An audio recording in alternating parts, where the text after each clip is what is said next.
L'avantage avec l'économie, c'est que tout se paye toujours. Il n'y a aucun cadeau qui est fait, il n'y a aucun repas gratuit en économie. Et ça, c'est ce que le gouvernement va découvrir bientôt. Vous savez, jusqu'ici, on nous disait, Bruno Le Maire, Emmanuel Macron nous disaient, le chômage baisse, c'est merveilleux, il va baisser. Alors on ne parle pas des radiations, on ne parle pas de la façon un peu aléatoire que l'on a de compter le chômage. Non, mais il pouvait quand même dire le chômage baisse, le chômage va baisser. Et moi, je vous disais, on a actuellement des faillites d'entreprises de manière très importante. Les faillites d'entreprises vont encore augmenter dès que l'État sera obligé d'arrêter ses aides. Et donc, le chômage va fatalement repartir. Eh bien, ça y est, l'OFCE est d'accord avec moi. On arrive vers une augmentation du chômage dès la fin de cette année et particulièrement l'année prochaine. Bonjour et bienvenue dans cette nouvelle vidéo de DME en direct. Comme toujours, si vous n'êtes pas abonné, je vous suggère de le faire et de cliquer sur la cloche pour être prévenu lorsque je sors une nouvelle vidéo. Alors, je ne fais pas cette vidéo pour me réjouir du chômage, bien sûr. Le but, ce n'est pas de se réjouir du fait qu'il y ait des gens au chômage. L'idée, c'est de dire, on ne peut pas faire n'importe quoi en économie. Il y a des réalités qui fatalement s'imposent à nous. Vous savez, c'est souvent le mur que l'on se prend en pleine figure. Et là, le gouvernement est en train de se prendre le mur en pleine figure. Il y avait des aides que l'on donnait qui étaient extrêmement chères pour maintenir en vie des entreprises zombies, des entreprises qui auraient dû mourir. Et ces aides, en fait, que l'on donnait, qui coûtaient extrêmement cher, on est obligé maintenant de les arrêter. On va devoir les arrêter tout simplement parce que l'État n'a plus les moyens et que le coût de la dette augmente de plus en plus. Donc ça devient de plus en plus difficile, de plus en plus cher de s'endetter. Et même si on ne remboursera jamais le capital de la dette, on rembourse les intérêts qui maintenant représentent le deuxième budget de l'État et qui sont équivalents au budget de l'armée plus le budget de la justice. Donc on ne peut pas continuer comme ça. Du coup, le gouvernement est obligé d'arrêter la plupart des aides. Du coup, vous avez un nombre de faillites qui augmente énormément. Du coup, vous allez avoir du chômage. Si à ça vous rajoutez l'inflation et surtout les hausses de prix de l'énergie, les faillites ne font qu'augmenter davantage parce que je vous rappelle qu'il y a beaucoup d'entreprises qui ont besoin d'électricité. Votre petit boulanger en a besoin et des grandes entreprises qui fabriquent du verre, par exemple, en ont besoin aussi. Donc ça frappe tout le monde qui se retrouve soit à essayer de tenir, soit à faire faillite. Bref, augmentation des faillites, donc chômage, et tout ça dû à un gouvernement qui a fait vraiment n'importe quoi. On va voir tout de suite un article que j'ai trouvé dans Libération et qui parle de tout ça. Mauvaise nouvelle. Mauvaise nouvelle en France, les rêves de plein emploi s'éloignent selon l'OFCE. Dans un contexte de croissance poussive, le taux de chômage repartirait à la hausse selon les prévisions de l'Observatoire français des conjonctures économiques de 7,4% cette année à 7,9% l'an prochain. Déjà cette année, le 7,4%, on peut le remettre en question. On peut le remettre en question, je ne sais pas ce que vous en pensez. Dites-le moi dans les commentaires, mais il y a beaucoup de radiation. Et puis, je pense qu'il y a beaucoup de gens, tout simplement, qui ne s'inscrivent plus. Qui quittent, il y a une disparition des gens qui quittent le chômage, qui n'ont pas le droit de toucher d'indemnité de chômage, donc qui arrêtent tout simplement d'être dans les inscrits du chômage. Et puis, donc vous avez les radiations, et puis vous avez aussi un tri qui se fait, vous savez, on compte que la catégorie A, c'est-à-dire ceux qui sont 100% au chômage, mais on a mis beaucoup de gens dans d'autres catégories du type je fais une formation, ou du type j'ai un emploi mais 5-10 heures par semaine, quoi, c'est pas du tout suffisant, mais j'ai un petit job. Et du coup, ça évite de compter tout ce halo du chômage qui est, à mon avis, largement au-dessus des 7,5%, de 7,4%, pardon, qui est le chiffre officiel. Voilà. On ne peut pas, avec l'économie qu'on a actuellement, les problèmes monstrueux économiques que l'on a actuellement, prétendre avoir 7,5% de chômage, ça ne me semble pas possible, ça ne me semble pas crédible. À peine le système de création d'emplois commence-t-il à se dissiper que les destructions d'emplois font leur retour, amorçant une remontée du taux de chômage et hypothéquant de plus en plus la promesse gouvernementale du plein emploi à la fin du quinquennat. C'est sûr que quand on ne peut pas subventionner à coups de milliards les emplois, quand on ne peut plus subventionner à coups de milliards les emplois, paf, paf, le chômage remonte. C'est facile de promettre le plein emploi quand vous dépensez 600 milliards de dettes par an. Ce qu'avait fait notre bon président et notre bon ministre de l'économie à ce moment-là. Forcément, si je soutiens toutes les entreprises qui doivent fermer, en leur donnant des chèques, fatalement, je ne vais pas avoir de chômage. Ça, je pourrais faire le fier. Le problème, c'est que ça ne peut pas durer. There is no free lunch, disait Margaret Thatcher. Il n'y a pas de repas gratuit en économie. C'est pas possible.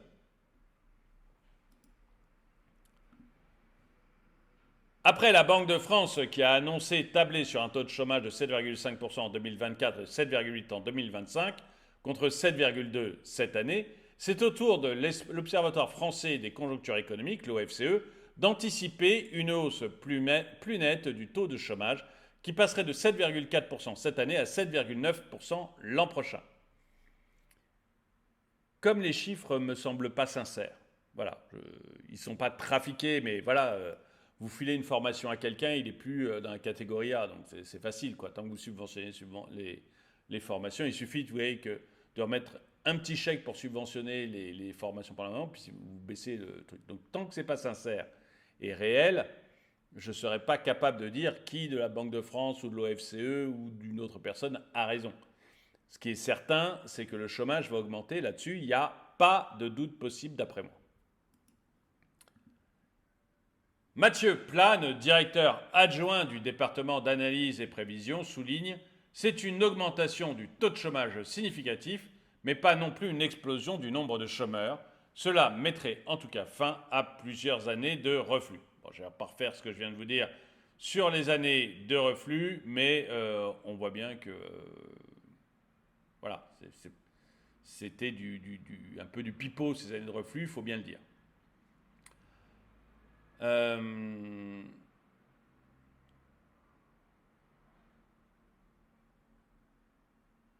Alors, au total, 1,3 million d'emplois salariés dans le secteur marchand créés depuis 2019 ne l'auraient pas été en temps normal. Entre la fin 2019 et le deuxième trimestre 2023, dans le secteur marchand non agricole, l'emploi salarié a augmenté de 6,5%, alors que la valeur ajoutée n'a cru que de 2%, révélant une perte de productivité de travail importante, remarque l'OFCE.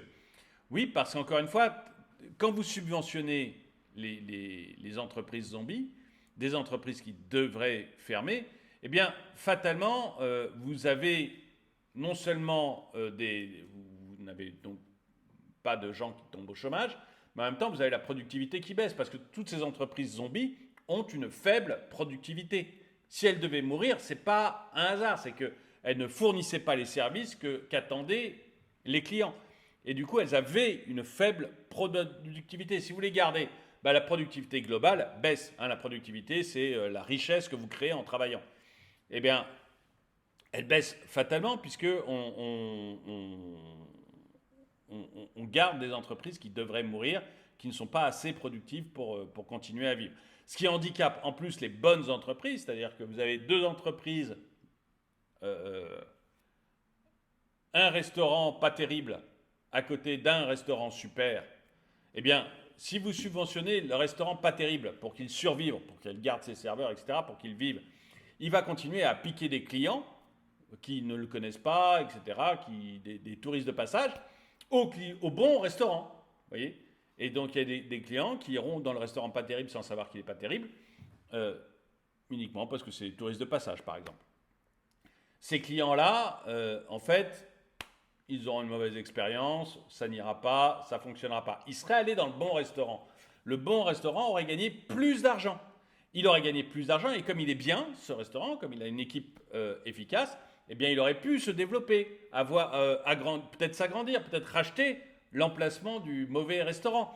il aurait pu, vous voyez, avoir peut-être plus de personnel, plus de capacité. Donc en fait, on a une entreprise zombie qui non seulement a une faible productivité et est maintenue en place par le pouvoir, mais en plus, ça se fait au détriment des bonnes entreprises qui, elles, pourraient fonctionner beaucoup mieux et qui, du coup, grossissent moins. Donc vous avez une faible productivité et ceux qui ont une bonne productivité n'ont pas la croissance qu'ils mériteraient. Du coup, ils n'ont pas la productivité, leur productivité aussi est pénalisée. Donc c'est un peu, enfin c'est vraiment une mauvaise chose pour tout le monde. C'est un mauvais signal pour tout le monde, ce genre de choses. Il faut absolument éviter le syndrome de l'entreprise zombie. La fin des aides exceptionnelles crée des faillites. C'est ce dont je vous parlais tout à l'heure. Les économistes parviennent à expliquer les 2 tiers de ces emplois en plus par des facteurs exceptionnels. Parmi eux, le faible niveau des faillites, c'est ce que je vous expliquais avec mon entreprise zombie, qui est maintenue, et les dispositifs de soutien aux entreprises, tels que le prêt garanti par l'État. La durée du travail moyen par salarié qui n'a pas retrouvé son niveau d'avant-crise. Le retour à l'apprentissage encouragé par les dépenses publiques massives. Bon, moi je suis pour l'apprentissage, donc je ne vais rien dire sur l'apprentissage. Voilà. Mais voilà, je trouve que c'est un très très bon moyen de mettre le pied à l'étrier de jeunes qui se lancent sur le marché du travail. Vous savez, quand j'étais chef d'entreprise, j'avais comme ça, moi, une apprentie. Je me souviens d'une apprentie. Donc, qui a fait son apprentissage je crois que c'était 2 ou 3 ans chez nous, à un poste administratif. Et une fois qu'elle a fini son apprentissage, on l'a tout de suite embauchée, quoi. Ça faisait 2 ou 3 ans qu'elle bossait chez nous à temps partiel, et puisque le résultat, elle faisait ses études. Et quand elle a fini ses études, elle est directement rentrée chez nous. Ça lui a mis le pied à l'étrier. Donc voilà, je trouve que c'est une bonne chose, l'apprentissage. Donc je ne vais pas critiquer. Et oui, il y a des subventions publiques, mais je veux dire, la personne serait à l'école, elle aurait aussi un coût de l'école en subvention publique. Hein. Et puis, son apprentissage, il me semble que l'on payait, nous, elle, on l'a payé, et on payait aussi une partie de ses études. Donc voilà, il y a... Je pense que l'État s'y retrouve, ça je n'ai pas vérifié, mais en tout cas, je trouve que c'est une très bonne formation pour les jeunes. D'ailleurs, j'ai encouragé tous mes enfants à faire de l'apprentissage. Pour les 30% qui restent inexpliqués, Eric Heyer, directeur du département analyse et prévision, émet plusieurs hypothèses. Ces emplois sont surtout dans l'industrie et la construction.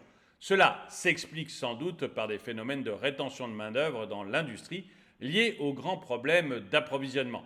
Le taux d'absence peut aussi avoir joué un rôle. Bon, il cherche des raisons, mais je ne suis pas sûr que ce soit... Bon. La fin de cette période particulière se traduirait par une baisse de l'emploi total de 53 000 en 2024 en glissement annuel, après 509 000 créations nettes entre 2022 et 140 000 en 2023. Mais encore une fois, c'est du trompe-l'œil. Si vous empêchez les entreprises de faire faillite, fatalement, vous n'allez faire que créer des emplois. Mais ça ne peut pas durer. Donc 53 000 en 2024, moi je pense que c'est extrêmement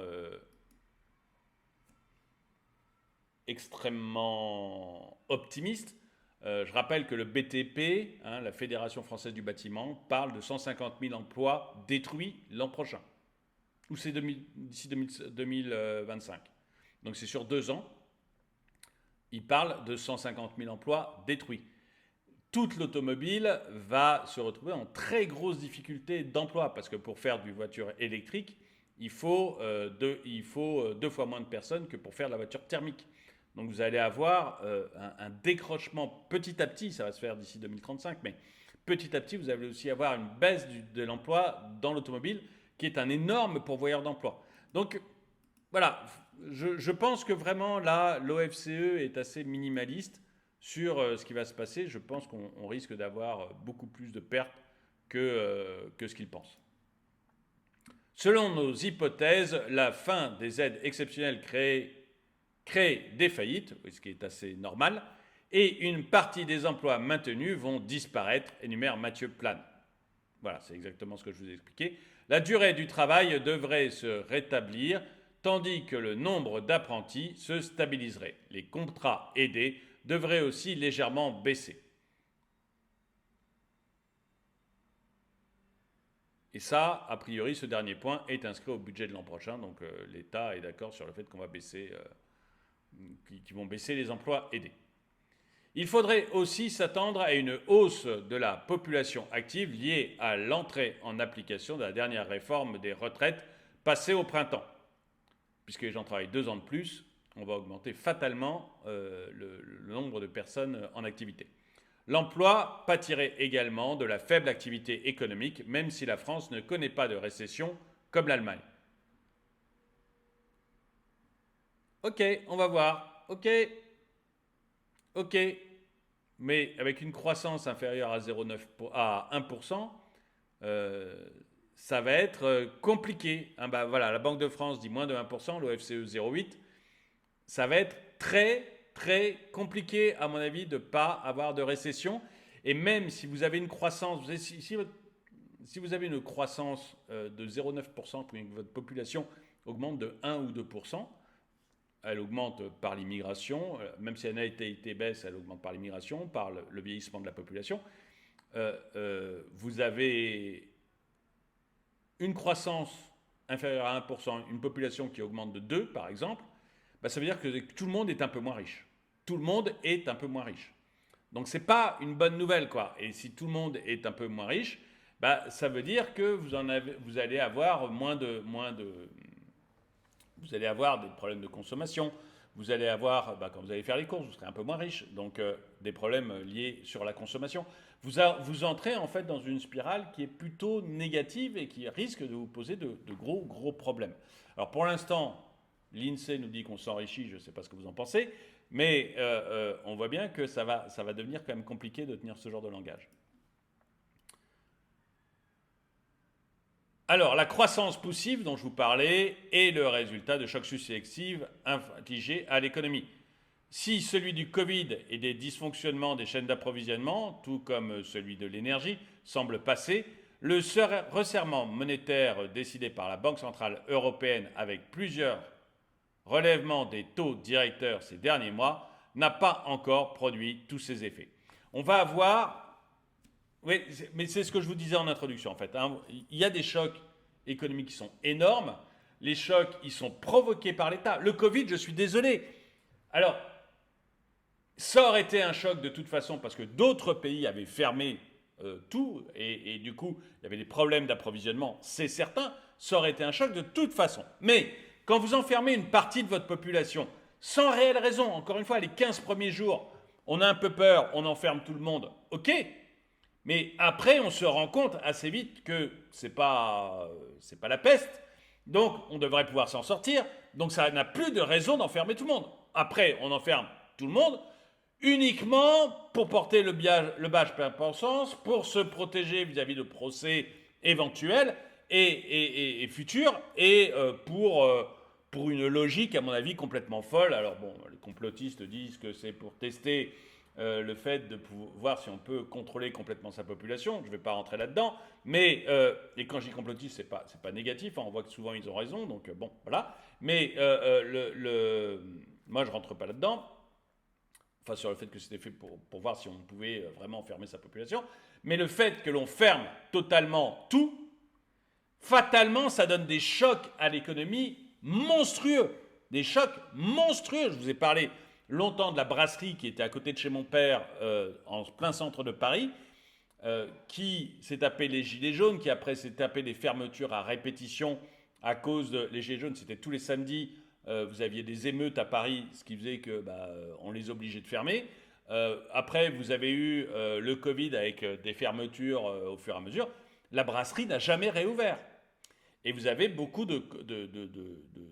d'entreprises comme ça qui ont subi ces chocs, qui n'ont jamais réouvert, ou alors qui ont été soutenues à bout de bras par l'État, avec les conséquences que je vous disais tout à l'heure. Et maintenant que l'État ne peut plus les soutenir, ils s'effondrent. L'énergie, où l'on doit vraiment nos problèmes à 100% à l'État, 100%, 100% à l'État, ça crée des chocs fantastiques. J'ai parlé ici de trucs comme William Sorin, qui avaient dû fermer la moitié de leurs usines, 80% de leur production, la moitié de leurs usines, parce qu'ils ne pouvaient plus faire de boîtes de conserve, ça coûtait trop cher en énergie.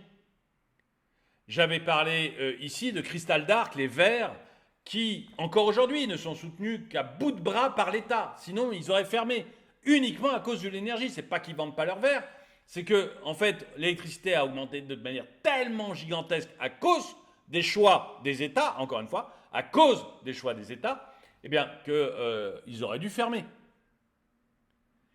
Et combien ont fermé? On a parlé de boulangers qui se retrouvaient avec des factures monstrueuses, etc. Bref, il y a eu des chocs gigantesques, tous dus à l'État, tous.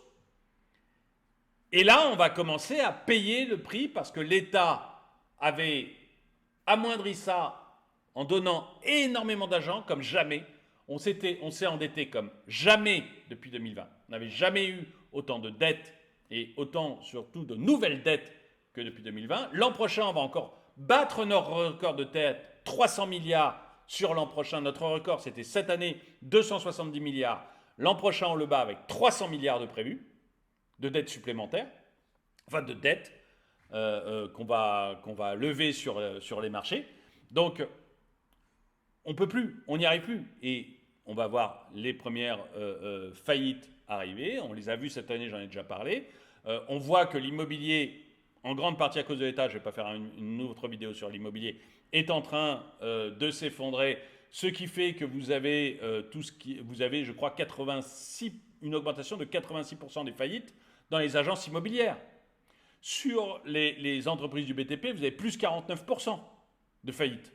Donc on entre vraiment dans une ère de faillite, principalement due à ce qu'a fait l'État. On est en train de payer, maintenant ça y est, on commence à payer les erreurs de notre gouvernement.